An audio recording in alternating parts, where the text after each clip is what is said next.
할렐루야. 명절 잘 보내고 계시죠?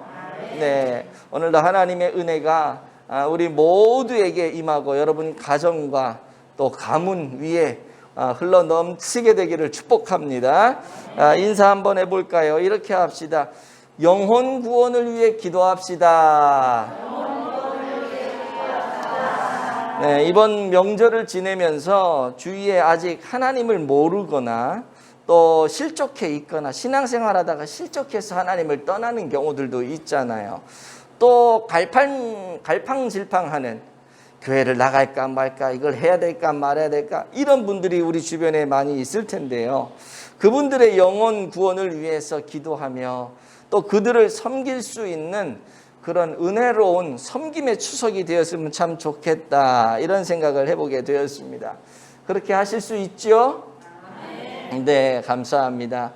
6살 된 꼬마아이가 잠들기 전에 침대 밑에 신발 한 짝을 던져 넣었습니다. 그런데 그렇게 하기를 하루, 이틀, 사흘 계속해서 하는 거예요. 그 모습을 지켜보고 있던 엄마가 왜 그럴까? 저 아이가 왜 저런 행동을 할까?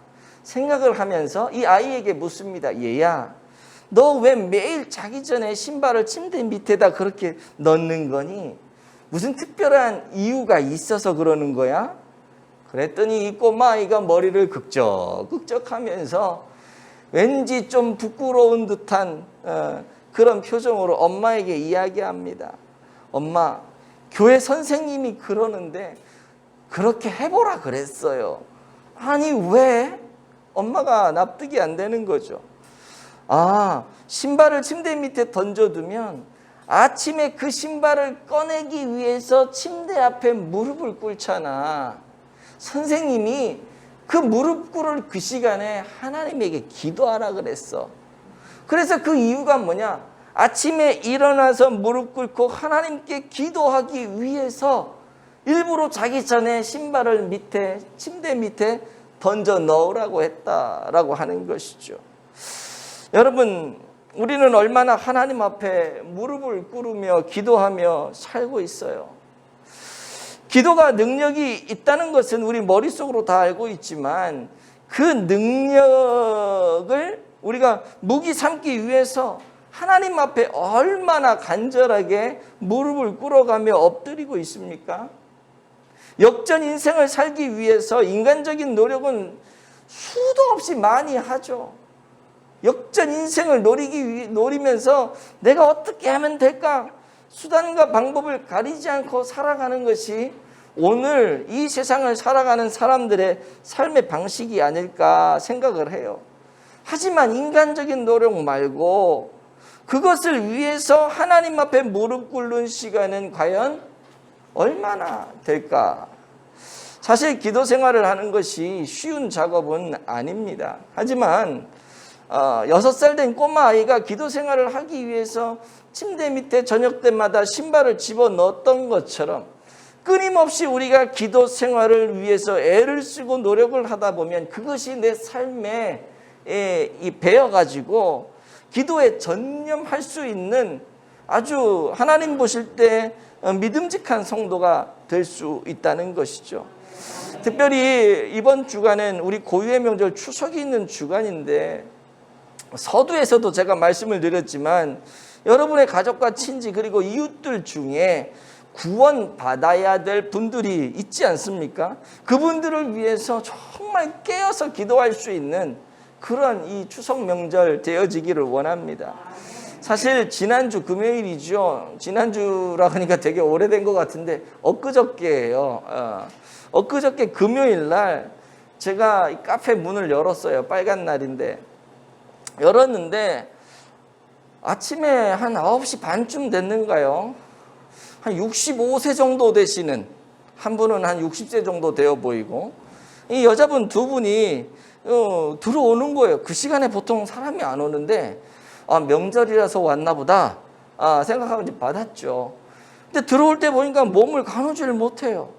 휘청휘청 말이 꼬여요. 보니까 술 취한 여자 두 분이 들어오시는 거예요. 아침에 여기 앉아가지고 자기들끼리 얘기하다가 저한테 커피를 시키고 한 20분 정도 앉아 있었는데 뭐 본의 아니게 이야기를 듣다 보니까 이분들이 그 아침 시간에 카페 온 이유가 술 깨기 위해서 카페에 온 거예요. 그 전날 얼마나 많이 술을 마셨는가.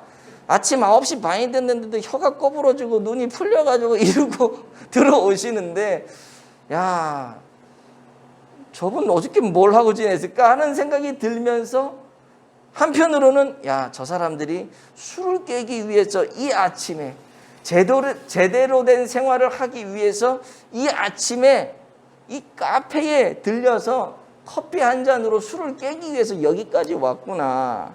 제가 그런 생각을 하게 되었어요.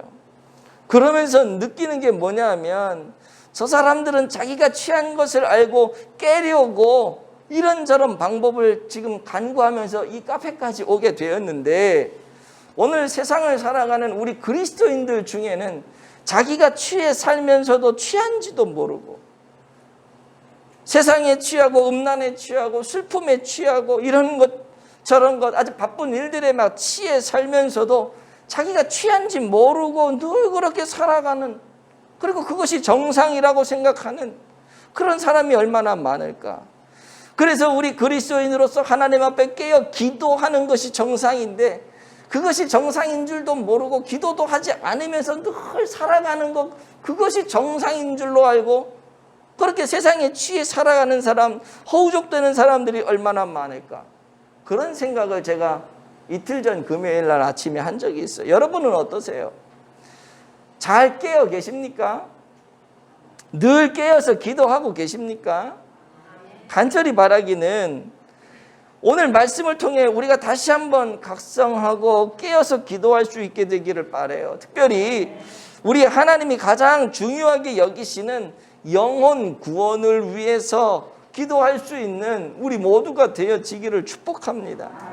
그러면 도대체 어떻게 왜 영혼 구원을 위해서 우리가 기도를 해야 될까요?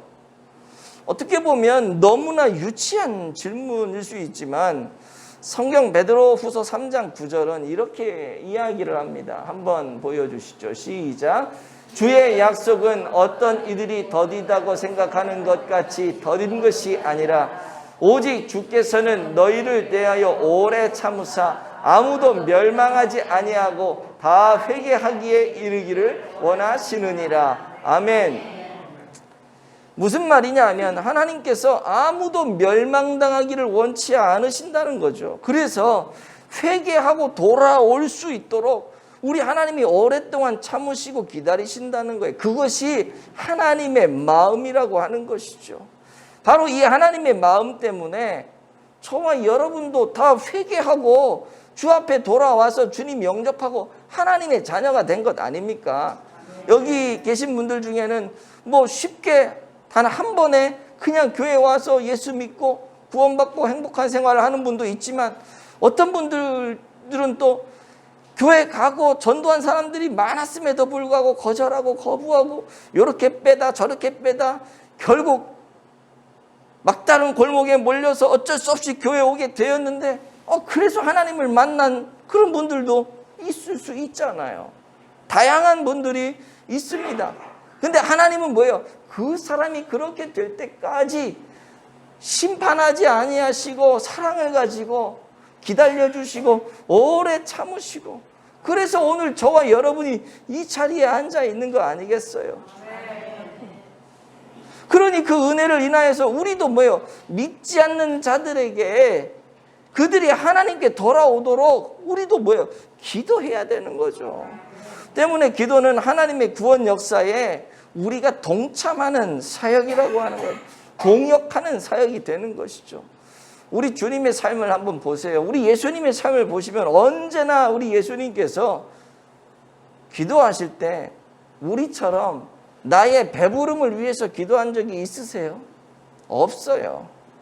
자신의 문제를 위해서 우리 주님이 기도하신 적이 있으세요? 없으세요. 우리 주님의 기도는 이거였어요. 아버지여 이 잔을 내게서 옮기시옵소서. 그러나 나의 원대로 하지 마옵시고 아버지의 뜻대로 되기를 원하나이다. 기도를 하기는 하는데 이게 내 뜻대로 되지 않고 아버지 하나님의 뜻이 이루어지기를 원합니다 하는 나의 욕심과 나의 욕망과 내가 원하는 것을 위해 기도한 것이 아니라 하나님이 원하는 것에 대해서 기도하신 분이 우리 주님이시란 말이에요. 그래서 그 아버지 하나님의 뜻을 구하다가 결국 어떻게 합니까? 아버지 하나님이 원하시니까 십자가까지도 짊어지는 그런 순종을 하신 분이 우리 주님이시잖아요. 우리가 기도한다는 것은 예수님의 이 구원사역에 동참하는 것입니다. 간절히 원하기는 우리가 구원받은 하나님의 백성이라면 이 사역에 생명을 걸고 뛰어들 수 있는 우리 모두가 되어지기를 축복합니다. 그렇다면 이 영혼 구원을 위해서 어떻게 우리가 기도를 해야 될까? 우리가 영혼 구원을 위하여 다양한 일들을 많이 하죠. 선물을 줘서 선물 공세를 펼 수도 있고, 그 사람의 마음을 편안하게 하기 위해서 배려를 할 수도 있고, 다양한 이런저런 일들로 많이 섬길 수 있어요. 그래서 좋은 관계를 맺으려고 노력합니다. 그리고 그 모든 일들 위해 기도로 하나님의 도우심을 구하게 되죠. 그런데 여러분은 이런 기도를 하실 때 어떠한 내용을 가지고 기도를 하고 계십니까? 오늘 고린도후서 4장의 이 말씀을 통해서 우리가 영혼 구원을 위해 어떤 기도를 해야 될지 몇 가지로 좀 생각을 해볼 건데요. 첫 번째 이겁니다. 시작. 불신자의 영안이 열릴 수 있도록 기도해야 합니다. 아멘. 오늘 본문의 말씀은 예전에 우리가 고린도 전후서를 살펴볼 때 어느 정도 제가 다 설교를 했던 부분이라서 배경적인 지식들은 알고 있을 것이라고 생각을 해요. 오늘 본문의 말씀은 사도 바울이 고린도 교회에 보낸 편지라고 할 수가 있죠. 고린도는 사도 바울이 제2차 전도 여행을 하면서 1년 6개월 정도 긴 시간을 머무르면서 디도 유스도와 회당장 그리스도를 포함해서 많은 사람들을 그리스도께로 인도했던 그 장소가 바로 이 고린도 교회, 이 고린도입니다. 특별히 바울은 디도 유스도의 집을 중심으로 해서 그곳에 교회를 세우게 되는데 그 교회가 바로 고린도 교회가 되는 것이죠. 그런데 이 고린도 교회에 문제가 있었어요. 다 아시죠? 바울파, 아볼로파, 무슨 파, 이런 파들이 많아가지고 이 파끼리 이제 싸우는, 그래서 서로 죽이지 못하고 헐뜯지 못해가지고 안타까워하는, 안타까운 정도가 아니라 피를 흘릴 정도로 치고받고 싸우고 고린도 교회가 무너질 정도로 그런 일들이 고린도 교회 안에 일어나게 되었죠. 특별히 이 고린도 교회 안에 있었던 그 유대주의자들은요, 그 고린도 교회 목회자였던 바울을 모함하기 시작합니다. 바울이 전하는 복음이 모세의 율법에 위배가 된다는 거예요.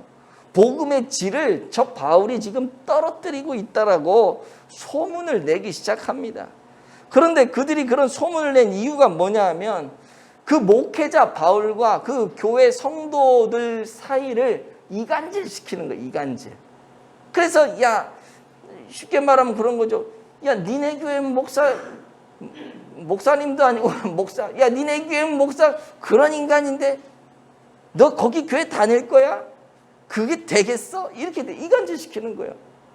그리고 이제 성도들에게는 그런 불신이 있으니 목사님에게 얘기하겠죠. 성도들이 이렇게 불신하는데 네가 여기서 목회를 어떻게 해? 결국 그런 이간질을 통해서 무엇을 획득하려고 했냐면 자기들이 그 고린도 교회의 힘을 가진 기득권 세력으로 드러나기 원했던 것이죠. 그래서 이런 일들을 벌이게 되면서 파들이 만들어지고 불협화음이 일어나게 됐던 게 고린도 교회거든요. 근데 오늘 2절 말씀에 보면 그런 거 아니다 라고 바울이 대변을 합니다. 한번 볼까요? 시작. 이에 숨은 부끄러움의 일을 버리고 속임으로 행하지 아니하며 하나님의 말씀을 혼잡하게 아니하고 오직 진리를 나타내므로 하나님 앞에서 각 사람의 양심에 대하여 스스로 추천하노라. 아멘. 그 뒤에도 한번 읽어볼게요. 3절 4절도 시작. 만일 우리의 복음이 가리었으면 망하는 자들에게 가리어진 것이라. 그 중에 이 세상의 신이 믿지 아니하는 자들의 마음을 혼미하게 하여 그리스도의 영광의 복음의 광채가 비치지 못하게 하매니 그리스도는 하나님의 형상이니라. 아멘. 이 말이 무슨 말이냐 하면 쭉 정리하면 그래요. 너희가 내가 전한 복음이 잘못되었다라고 얘기하는데 그렇지 않다는 겁니다.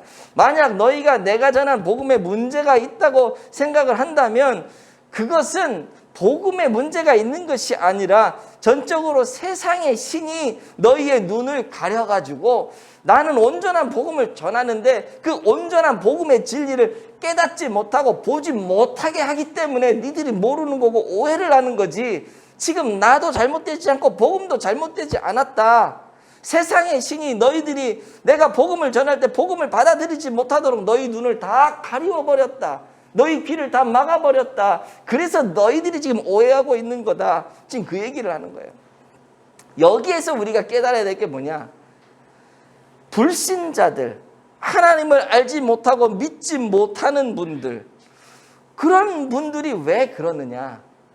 자기가 하고 싶어서 그러는 게 아니라 세상의 신, 사단 마귀가 그들의 마음에 들어가서 믿지 못하게 하고 그들의 눈을 획가닥하게 해서 보지 못하게 하고 귀를 막아버려서 듣지 못하게 하고 그러기 때문에 복음의 진리가 들려짐에도 불구하고 깨닫지 못하고 보지도 못하고 알아듣지 못하고 그냥 부정하게 된다는 거죠. 그래서 우리가 무엇을 위해 기도해야 되느냐? 불신자의 영안이 열릴 수 있도록 기도해야 된다는 겁니다. 여러분들이 지금 평생을 전도한다고 내 남편, 내 아내, 내 아들, 내 딸, 형님, 누나, 이웃, 사촌, 친정 명절 때마다 가서 복음을 전하려고 하는데도 이게 안 돼. 그게 왜 그러냐면 세상의 신이 그걸 막고 있기 때문에 눈을 가리워서 우리가 해야 될 게 뭐냐? 성령님, 저 믿지 못하게 하는 저 악한 세상의 영을 제거하여 주시고 내 전도 대상자, 내 남편, 내 아내가 정말로 주님을 받아들일 수 있도록 하나님을 볼 수 있는 영안이 열려질 수 있도록 하나님 은혜를 주세요. 이 기도를 우리가 해야 된다는 것이죠. 3절 말씀에 여기 가리었다라고 하는 표현이 있잖아요. 이게 뭐냐면 숨기다, 감싸다, 덮어버리다. 다시 말해서 이 불신을 가지고 있는 사람들의 마음이 베일로 가려져 있다는 겁니다. 덮개로 딱 가려져 가지고 복음의 빛, 복음의 진리를 보지 못하는 거예요. 그러니까 누군가는 이걸 걷어내줘야 돼. 이걸 걷어내줘야 되는데 그래야지 참 복음의 진리를 보고 듣고 깨닫고 알고 하나님 앞에 돌아오게 되는데 그 역할을 어떻게 우리가 기도함으로 하게 된다는 거예요. 사실 이 복음을 받아들이지 못하게 하는 이 베일, 덮여져 있는 이 베일, 이게 뭐냐? 교만이거든요. 교만. 사람이 교만하면은요 하나님을 믿지 못해요. 4절 말씀에 그 중에 이 세상의 신이 믿지 아니하는 자들의 마음을 혼미하게 했다. 혼미하게 했다는 거는 연기를 피워가지고 뿌옇게 해서 안 보이게 하는 거 얘기해요. 근데 여기에서 파생된 단어가 뭐냐면 교만한이라는, 가득, 기만에 가득 찬이라는 이런 말이 파생이 되거든요. 그러니까 교만하다 보니까 그렇잖아요. 누가 아무리 조언을 하고 얘기를 해도 교만한 사람은 그거 들어요, 안 들어요? 듣지 않아요. 마음에 담지도 않아요. 그래, 너는 해라. 입만 아프다, 너 해라. 난 필요 없다. 왜 그래? 난 나를 믿는다는 거예요. 난 네 말 안 믿어. 하나님이 이렇게 하셨어요. 아, 그 하나님 너나 믿어. 나 그거 필요 없어. 왜 그래? 나는 내 인생 내가 책임질 수 있어. 이런 마음이 있는 거죠. 뿌옇게 연기처럼 막 올라오니까 하나님이고 뭐고 구별이 못 돼. 그냥 자기밖에 안 믿는 거. 이게 교만한 것이거든요. 이런 맥락에서 볼 때 이 불신자들이 복음을 보지 못하는 이유는 이 에덴 동산에서 사단이 인류에게 교만의 뿌리를 심어놔서, 어떤 교만이요? 너 이거 먹으면 하나님처럼 될 수가 있어. 어떻게 인간이 하나님처럼 될 수가 있어요? 이와 같은 교만이 또 어디 있습니까? 거기서부터 교만의 뿌리를 심어 놓으니까 오늘날 우리에게 그런 교만들이 계속 남아 있는 거예요. 진리가 전파되고 선포되어지지만 그 진리를 제대로 깨닫지 못하는 것이죠. 때로는 자아가 부정되어야 됩니다. 내가 죽어야 됩니다. 주님이 사셔야 됩니다. 아무리 얘기해도 그렇게 해야 구원받는 것입니다. 구원받은 자의 삶은 그런 것입니다. 아무리 얘기해도 마음에 와닿지가 않아요. 너는 너대로 떠들어라. 나는 모른다 그런 거. 이게 왜 그러냐? 교만 때문에 그래요. 내 안에 있는 교만 때문에. 다른 말을 받아들이지 못하고 하나님을 받아들이지 못하게 하는 내 안에 있는 교만이요. 그러면 어떻게 이 교만을 깨뜨릴 수 있을까? 고린도후서 10장 3절 5절 말씀 보겠습니다. 시작. 우리가 육신으로 행하나 육신에 따라 싸우지 아니하노니 우리의 싸우는 무기는 신에 속한 것이 아니요 오직 어떤 견고한 진도 무너뜨리는 하나님의 능력이라. 모든 이론을 무너뜨리며 하나님 아는 것을 대적하여 빠진 것을 다 무너뜨리고 모든 생각을 사로잡아 그리스도에게 복종하게 하니. 아멘. 많은 성도들이 불신자에게 복음을 증거하기 위해서 이론적인 많은 지식들을 습득을 합니다. 여러분들도 알다시피 무슨 전도 폭발 훈련이라든지, 그죠? 전도 폭발 훈련 막 복음을 막 외워가지고 막 전하는 거잖아요. 논리적으로 저 사람이 이렇게 얘기했을 때 나는 이렇게 대응을 하고, 이런 게 전도 폭발 훈련이거든요. 아니면 뭐 사형리라든지 예전에 우리가 많이 했던 백지전도법이라든지 다양한 그 복음을 전하는 이론들이 있어요. 그것들을 우리가 습득해서 복음을 전하려고 합니다. 물론 그 일도 중요해요. 그러나 그것이 전부라고 하는 건 아니라는 겁니다. 이론적인 것이 우리가 전도의 어떤 열매를 맺게 하는데 사실은 그리 큰 힘이 되지 못할 때가 많이 있어요. 실제로 전도를 하다 보면 불신자들을 끈질기게 조르고 나름대로 충격을 줄 만한 여러 가지 질문들을 막 퍼부어요. 논리적으로 그 사람이 그 불신을 가지고 있는 그분이 대항하지 못하도록 많은 것들을 준비해가지고 이론적인 공격들을 막 퍼부어요. 그러면 그 사람이 예수를 믿나요? 안 믿죠. 쌈밖에 안 하죠. 그렇게 하면요 싸움밖에 안 돼요. 고개를 절러절러 저으면서 됐다, 나 그런 얘기 듣고 싶지 않다, 그런 얘기 하려면 앞으로 찾아오지 마, 이렇게 되는 거란 말이에요. 그냥 귀찮아질 뿐만이죠. 절대로 그렇게 한다고, 절대로는 아니지만 그렇게 한다고 주께로 돌아온다? 보장이 없어요 사실은. 때문에 지금 읽었던 고린도후서 10장 이 3절에서 5절 말씀은 모든 인간의 방법을 파한다 그러잖아요. 하나님의 무기를 사용하라고 말씀을 하잖아요. 특별히 4절 말씀을 보시면 이 표준 세번역으로 이렇게 되어 있어요. 싸움에 쓰는 우리의 무기는 육체의 무기가 아니라 하나님 앞에서 견고한 요새라도 무너뜨리는 강력한 무기입니다. 여러분, 우리 주변에 혹시 전도하기가 불가능하다고 생각하는 사람이 있습니까? 여러분 주변에 있습니까? 그 사람을 전도하는 일이란 거의 기적과도 같다라고 생각하는 경우가 여러분 있습니까? 우리가 하나님의 무기만 가지고 있으면 그 기적과 같은 그 일이 가능하게 될 줄로 믿습니다. 그렇다면 우리가 영적 전쟁에서 사용할 수 있는 이 하나님의 무기란 이거 과연 뭔가? 바로 기도라고 하는 거예요. 바로 기도라고 하는 거예요. 개인적으로 그 영혼을 위해서 기도하고 우리가 합심해서 기도하고 생각날 때마다 수시로 무시로 성령 안에서 기도해야 되는 거예요. 그럴 때 그들을 묶고 있는 악한 영의 세력이 떠나가게 되고 그들의 영안이 열려 하나님이 행하시는 이 놀라운 구원의 역사를 보게 될 줄로 믿습니다.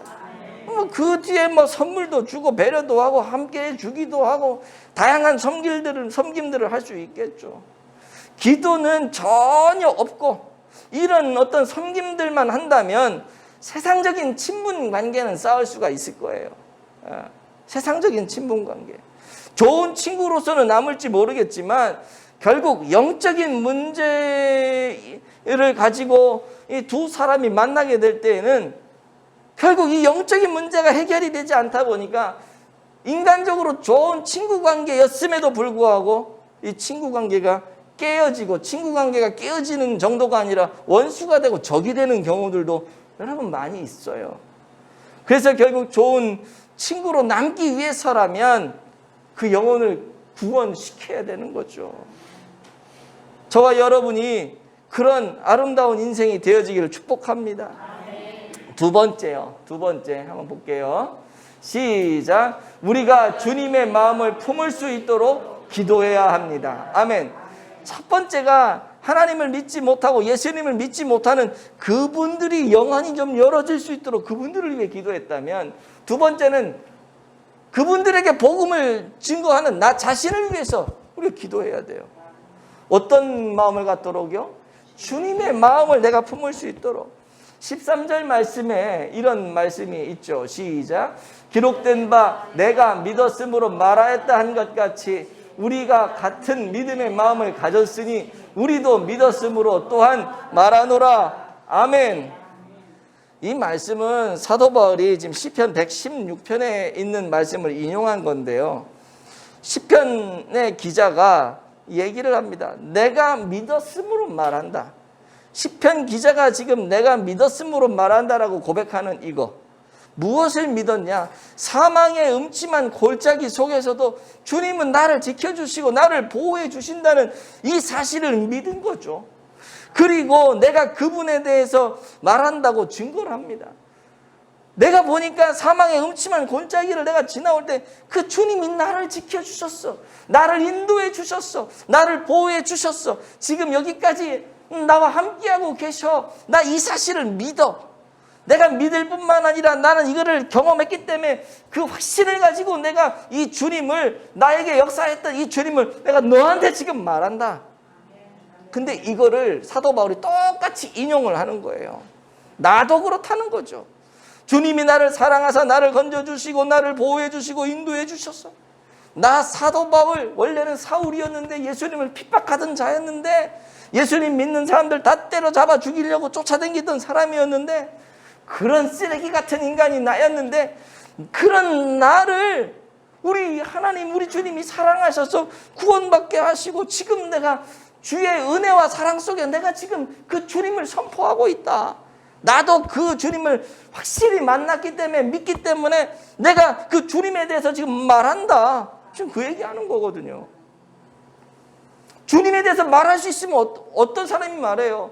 그 주님의 마음을 내가 받았고 그 주님의 마음을 내가 품고 있기 때문에 이게 가능한 거거든요. 여러분, 우리가 가진 그 열정에는 능력이 있음을 믿으시기 바랍니다. 그냥 열정이 아니라 주님의 사랑을 가지고 있는 그 열정이요. 그 열정을 가지고, 그 사랑을 가지고 그 영혼을 위해서 눈물 흘리며 기도해야 돼. 눈물 흘리며 기도하지 않는다고 열정이 없고 사랑이 없다라고 표현할 수는 없지만, 중요한 건 뭐냐 하면 우리가 주님의 짐을 함께 나누어지는 일을 할 필요가 있다는 거예요. 주님께서 원하시는 것, 모든 죄인이 구원에 이르기를 원하시는 그 주님의 마음을 우리가 품어요. 그 주님의 마음을 품었기 때문에 주님이 어떻게 해요? 자기를 십자가에 못 박는 일까지 순종하신 거 아니겠습니까? 시편 126편 5절 6절 말씀을 볼게요. 시작. 눈물을 흘리며 씨를 뿌리는 자는 기쁨으로 거두리로다. 울며 씨를 뿌리러 나가는 자는 반드시 기쁨으로 그 곡식단을 가지고 돌아오리로다. 아멘. 하나님은 우리의 눈물의 씨앗을 사용하셔서 영혼 구원의 역사를 이루십니다. 영혼 구원을 위해 흘리는 눈물 한 방울 한 방울이 결코 헛되이 벌어지는 일은 없어요. 하나님은 반드시 그 눈물을 사용하셔서 하나님의 때가 이르면 그 눈물에 합당한 열매를 맺게 하십니다. 여기도 지금 우리 정영기 성도님 계시지만 한선영 집사님, 권사님 얼마나 기도 많이 했어요. 더 이상 얘기는 하지 않을게요. 얼마나 감사합니까? 얼마나 감사해요. 여러분들이 가서 우리 정영기 성도님을 전도했습니까? 갔다가 무슨 맛있는 거라도 사주고 주머니에 돈이라도 좀 쥐어주고 그랬습니까? 하나님이 전적으로 은혜를 주셔서 마음이 바뀐 거예요. 내가 마음을 고쳐먹었다라고 생각할 수도 있지만 사람 마음 바꾸는 게 쉽지 않거든요. 내가 그렇게 된 거는 내가 한 거라기보다는 내가 그렇게 할 수 있도록 하나님이 역사하신 거거든요.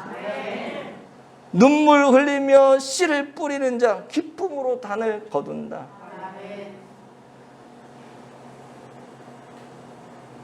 박경일 성도님도 저기 앉아 계시지만 지지난주에 아들도 왔잖아요.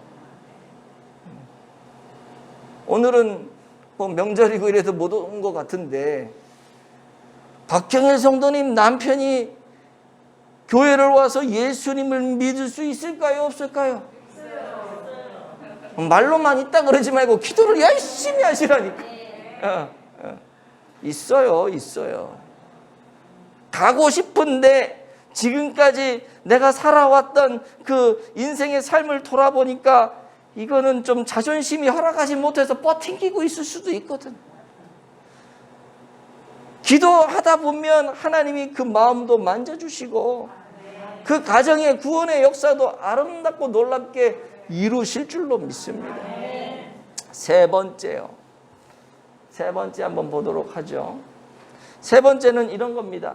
성령의 능력이 나타나도록 기도해야 합니다.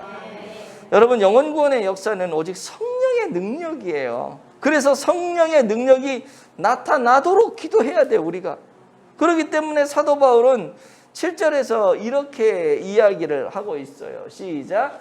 우리가 이 보배를 질그릇에 가졌으니 이는 심히 큰 능력은 하나님께 있고 우리에게 있지 아니함을 알게 하려 함이라. 아멘, 아멘. 여기서 보배라고 하는 것은 구체적으로 이제 6절에 있는 말씀인데요. 한번 넘겨주시면 빨간 거 있죠. 예수 그리스도의 얼굴에 있는 하나님의 영광을 아는 빛. 이게 바로 보배라고 하는 거예요.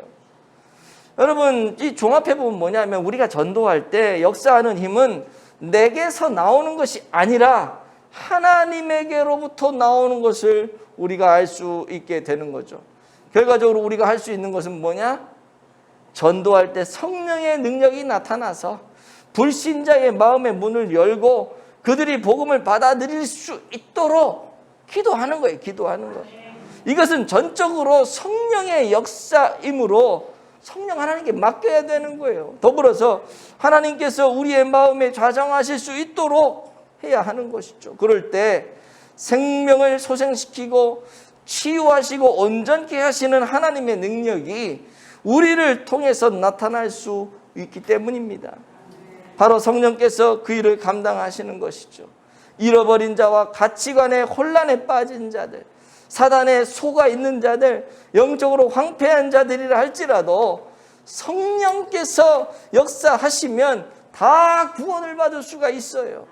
우리가 기도하기만 하면 다른 종교에 있든 방탕한 생활을 하든 성령님께는 그게 문제가 되지 않습니다. 그들이 구원받지 못했다고 여러분 미리 단정을 딱 짓고 아유 저 인간은 내가 아무리 해도 구원받지 못해, 그리고 기도를 포기하는 그런 죄를 범하지 않기 바랍니다. 생각을 바꾸세요. 불신자들은 구원받지 못할 사람이 아니에요. 불신자들은 구원받기 전의 사람들입니다. 저도 그렇고 여러분들도 그렇고 다 구원받기 전에 사람일 때가 있었을 수 있잖아요. 그러나 지금은 성령의 은혜로 다 구원을 받고 하나님 앞에 아름다운 하나님의 자녀로 세워지고 있지 않습니까? 기도하면 그 일이 가능하게 되는 줄로 믿습니다. 말씀을 맺을게요. 이번 추석 명절을 맞이하여서 우리 주변에 있는 구원받아야 할 분들을 위해 간절히 눈물로 씨앗을 뿌릴 수 있는 성도들이 되어지길 바랍니다. 그들의 마음을 묶고 있는 어둠의 영들이 물러가게 하여 주시옵소서. 그들의 눈을 가리고 있는 베일이 벗겨지게 하여 주시옵소서. 말씀을 깨닫게 되는 은혜가 있게 하여 달라고, 그들의 마음이 옥토로 준비될 수 있게 해달라고, 사단이 진리의 씨앗을 훔쳐가지 못하도록 성령 하나님 막아 주시옵소서. 무엇보다도 저들의 마음에 있는 그 교만을 제거하여 주셔서 진정한 회개가 일어나도록 우리 하나님 은혜를 더하여 달라고, 특별히 그렇게 기도하는 저와 여러분들에게 주님의 마음이 들어가게 하셔서 그 사랑과 은혜로 우리가 모든 일에 하나님 앞에 순종하며 감당하는 하나님의 사람이 되게 해달라고, 그렇게 기도하는 우리 모두가 되어지길 축복합니다. 하나님의 아름답고 크신 놀라운 역사가 기도하는 여러분의 기도에 응답하셔서 귀한 열매로 아름답게 주렁주렁 맺혀지게 되는 이 가을의 풍성함을 경험하는 우리 모두가 되어지길 예수님의 이름으로 축복을 드립니다.